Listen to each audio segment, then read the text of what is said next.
দোলা দে সাজায়া তারে জনমের লাগিয়া মসজিদের ওই পালকি আয়না দোলা দে সাজায়া তারে জনমের লাগিয়া মানুষ কই যায় রে দুনিয়া ছাড়িয়া মসজিদের ওই পালকি আয়না দোলা দে সাজায়া তারে জনমের লাগিয়া মসজিদের ওই পালকি আয়না দোলা দে সাজায়া তারে জনমের লাগিয়া এই বাড়ির লাগিয়া কত করলা মারামারি মামলা মুকদ্দমা কইরা উড়াইলা রে করি এই বাড়ির লাগিয়া কত করলা মারামারি মামলা মুকদ্দমা কইরা উড়াইলা রে করি আজকে তুমি যাবে চলে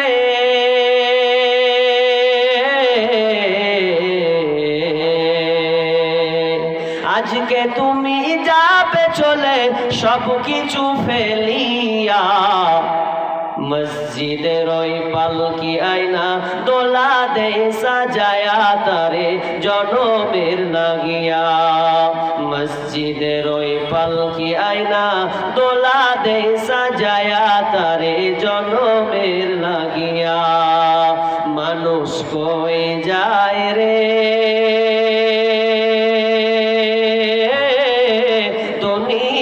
সারিয়া মসজিদের ওই পালকি আয়না দোলা দে সাজায়া তারে জনমের লাগিয়া মসজিদের ওই পালকি আয়না দোলা দে সাজায়া তারে জনমের লাগিয়া ছেলে মেয়ে নববধূর প্রেমেতে মজিয়া নামাজ রোজা সব ছাড়িলা দুনিয়ায় আসিয়া ছেলে মেয়ে নববধূর প্রেমেতে মজিয়া নামাজ রোজা সব ছাড়িলা দুনিয়ায় আসিয়া সেই ছেলেরাই গোসল দিবে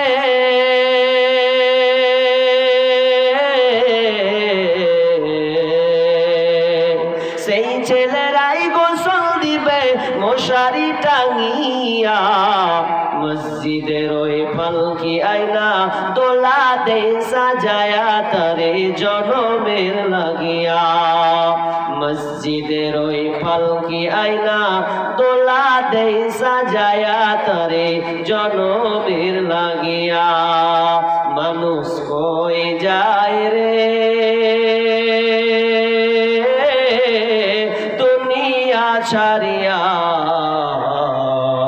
মসজিদের ওই পালকি আয়না দোলা দে সাজায়া তারে জনমের লাগিয়া মসজিদের ওই পালকি আয়না দোলা দে সাজায়া তারে জনমের লাগিয়া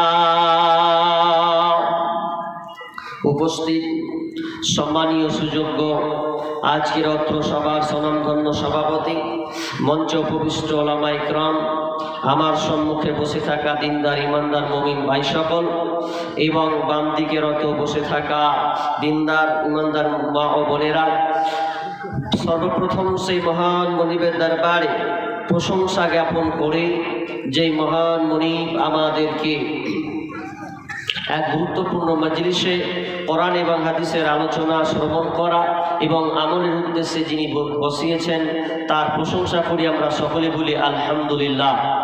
অতঃপর শান্তি বর্ষিত হোক জনাবে মুহাম্মদুর রাসূলুল্লাহ বলুন সাল্লাল্লাহু আলাইহি ওয়াসাল্লাম। আমি আপনাদের সম্মুখে সূরা নাহল থেকে 58 ও 60 নম্বর একটি আয়াত পরিবেশন করেছি। আমি তাড়াতাড়ি সংক্ষিপ্ত সারার চেষ্টা করব, আমি 45-এ শেষ করব, কারণ পরে প্রোগ্রাম আজকে দুটো হয়ে গেছে, ওই জন্য একটু সমস্যার মধ্যে রয়েছে আর কি। যদিও আমি কোনোদিন দুটা ডেট নিই না, আজকে এটা হয়ে গেছে কোনো কারণে, তো এই জন্য আমি তাড়াতাড়ি সংক্ষেপে আলোচনা করে এখান থেকে চলে যাব। তো যারা আছেন এখনো রাস্তা পথে ঘুরছেন, মেহরবানি করে স্টেজের নিচে এসে বসে পড়ুন। ইসলামে নারীদের অধিকার, আমার বিষয় বলে দিলাম, ইসলামে নারীদের অধিকার। পৃথিবীতে যত থিওরি মতবাদ, যত দলমত, যত ধর্ম পৃথিবীতে আছে, ইসলামের যে নারীদের ন্যায্য অধিকার, এটা আর পৃথিবীর কেউ এসে দিতে পারবে কিয়ামত পর্যন্ত কারো ক্ষমতা হবে না। যদি হয় তাহলে কোরআনের সুশীতল ছায়াতে আসতে হবে, নচেত সম্ভব নয়।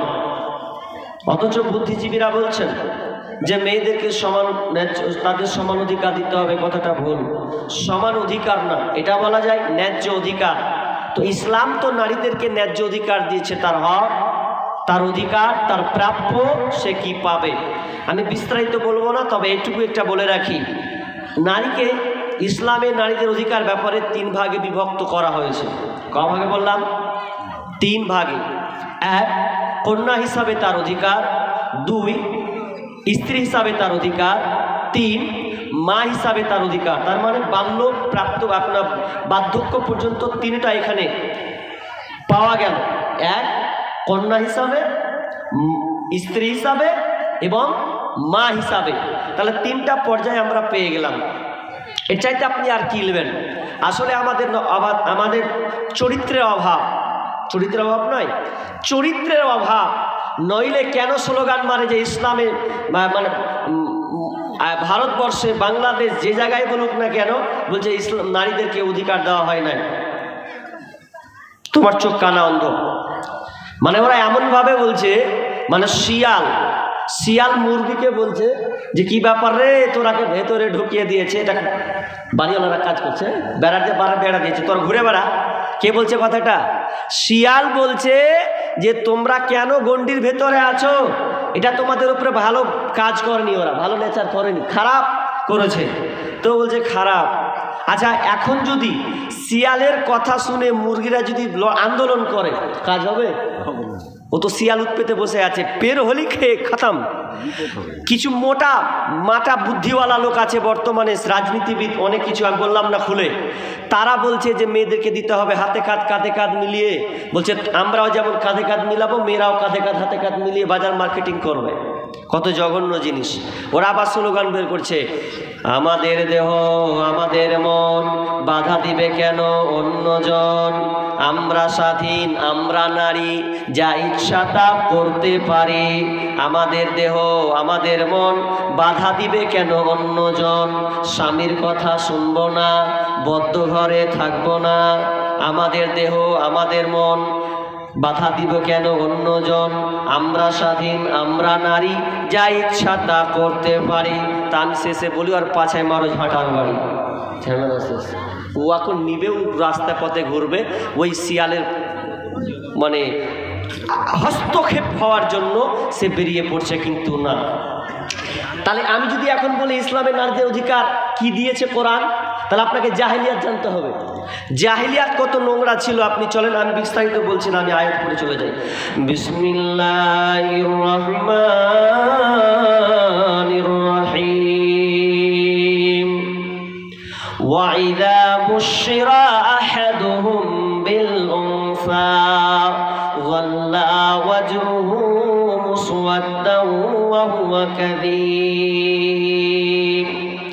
জাহিলিয়াতের যুগে, আয়ামে জাহিলিয়াত অন্ধকার একটি যুগ, যেই যুগে আপনার কিনা যদি কোনো বাড়িতে কন্যা সন্তান জন্মগ্রহণ করত, যদি মেয়ে সন্তান পৃথিবীতে আসতো রে, আর ওই গার্জেনকে, ওই বাপকে যখন সুসংবাদ দেওয়া হতো, ওয়াইদা বুশিরা আহাদুহুম বিল উনসা যাল্লা ওয়াজহুহু মুসওয়াদ্দান ওয়া হুয়া কাযীব, যে তোমার মেয়ে কন্যা জন্ম নিয়েছে, তখন যখনই শুনতে শুনতে তার মনটা ভারাক্রান্ত হয়ে যেত, মনটা কালো মলিন হয়ে যেত, মনে হয় তাকে কেউ বিস্মান করিয়েছে।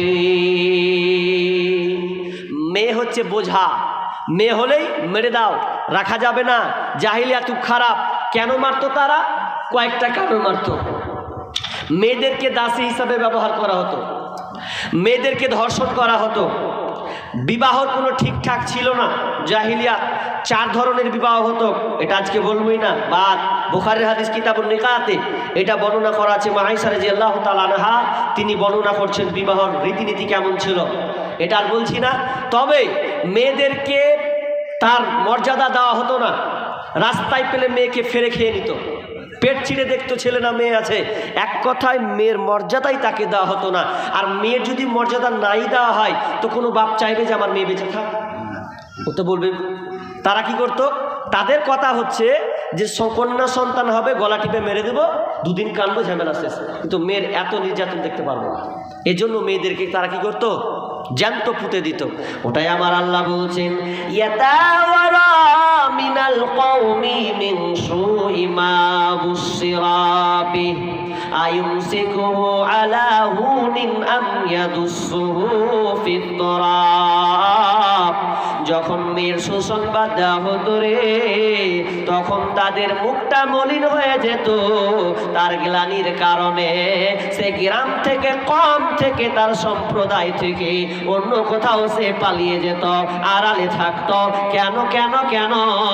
ওই গার্জেনকে বলা হতো, ওই বাপকে বলা হতো, দেখ তোর কপাল খারাপ, তোকে আল্লাহ বেটি দিয়েছে, বেটি তোর ঝি খাটবে, গোলামি করবে, মানুষ তাকে ধর্ষণ করবে, নির্যাতন করবে, আর তুই কপাল এত, তোর কপাল পোড়া।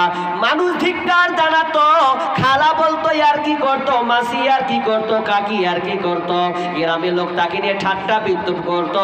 আর এগুলো সহ্য করতে না পেরে তারা সিদ্ধান্ত নিত, আইমসিকহু আলা হুনিন আম ইয়াদুসসুহু ফিত তুরাব, যে মেয়েটাকে বাঁচিয়ে রাখবে না মেয়েটাকে কবর জ্যান্ত পুঁতে তাকে মারবে।